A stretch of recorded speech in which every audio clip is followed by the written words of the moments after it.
Hey, what's up everybody? My name is Stacked and Grounded. Welcome back to another video. Big news has just broke. Amazon has agreed to a $2.5 billion settlement with the US Federal Trade Commission after judges ruled it was tricking people into Prime memberships, and they were making canceling it really hard. In this video, I'll be breaking down the entire situation and what this tells us about how billion-dollar companies treat consumers. Let's get into it. So the case was filed in June 2023 by the FTC. The lawsuit alleged that Amazon used what are called subscription traps and dark patterns. Basically, what they were doing was having confusing or misleading UI designs that enroll people into Prime without clear consent, or making it really hard to cancel it. In particular, the FTC claimed that Amazon used checkout flows that made it unclear that you were signing up for Prime, or dropped Prime into your order automatically, or used enrollment buttons that hid the Prime enrollment. Also, I'm not sure how to pronounce this, but I think it's Iliad, but Iliad was an internal Amazon or internal code name for some of their cancellation flows. Those were the sections where cancellation was made intentionally complex.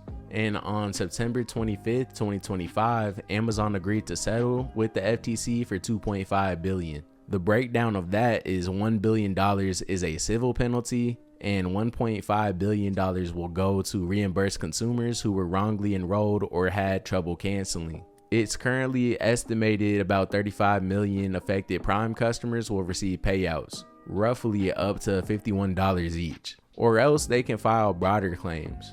The settlement also requires Amazon to make changes, clear opt-out options for Prime enrollments, clear subscription terms. An independent monitor will oversee this. And of course, Amazon denies wrongdoing, but they agreed to settle to avoid a drawn-out trial. Now let's talk about Prime today, like what it costs, what you get, and how Twitch fits into that as well. A standard membership for Prime costs about $14.99 per month and $139 per year. For the student package, for $7.49 per month or $69 per year.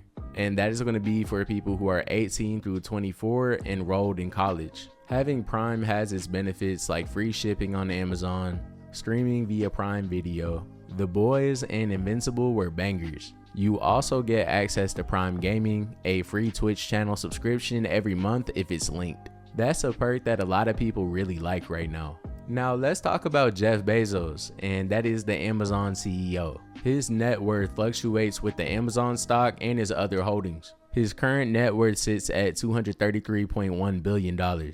So when you see Amazon paying $2.5 billion, it's a lot of money. But for a company of Amazon's size and Bezos' wealth, it is still somewhat manageable. That doesn't mean that it's okay, but it shows scale. Companies with massive influence often have room to absorb penalties, while individual consumers do not. The point is, being rich doesn't usually mean that you've never done anything questionable. And many of these settlements happen because of their deceptive practices. You often see big corporations being held accountable after the fact, but the damage to the people has often already happened. Oh, okay, Stack. Well, what does that mean for me? Great question. Well, that means for me, for you, for anyone who shops or subscribes to services, read the fine print. When you sign up for Prime, when you accept offers, especially things that seem to be attached to a free trial, or it says add Prime for faster checkout, read those. Make sure you know what you're consenting to.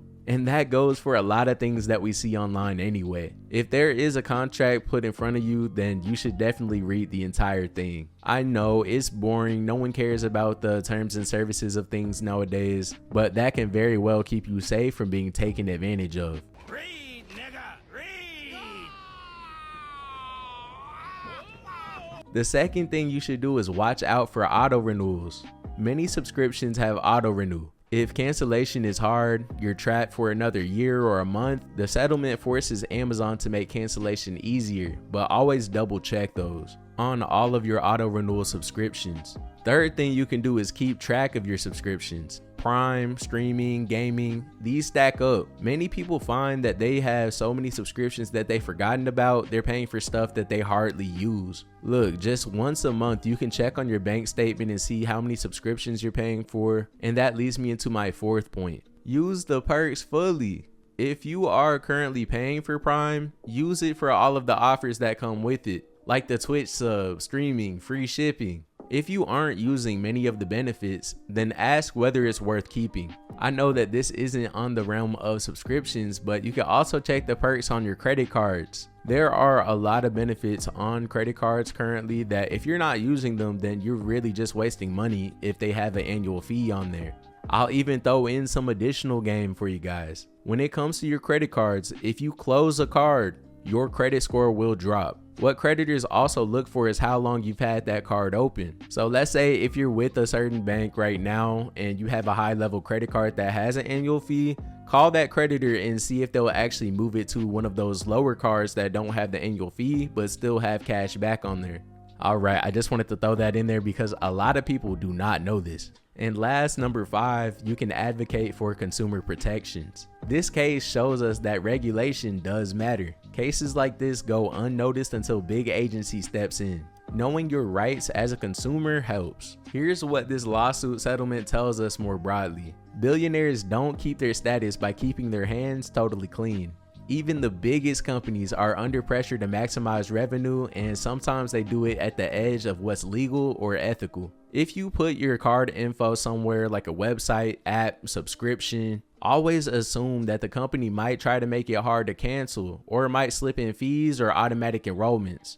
Be intentional. And just because you trust a brand does not mean you should give them the benefit of the doubt always. Transparency matters, especially when money's involved. To close off, I want to ask you all, what do you guys think about the settlement? Is $2.5 billion enough, or is it just a slap on the wrist? And have you ever felt like you were tricked into a subscription or had trouble canceling one? Drop your experience in the comments. I know a lot of gym memberships do that. Once again, this has been another financial breakdown from me, Stacked and Grounded. If you got something from this video, please remember to hit the like, subscribe, and share button. We are currently on the road to 100 subscribers. Stay safe, y'all, and please stay smart as well. Let's build, y'all.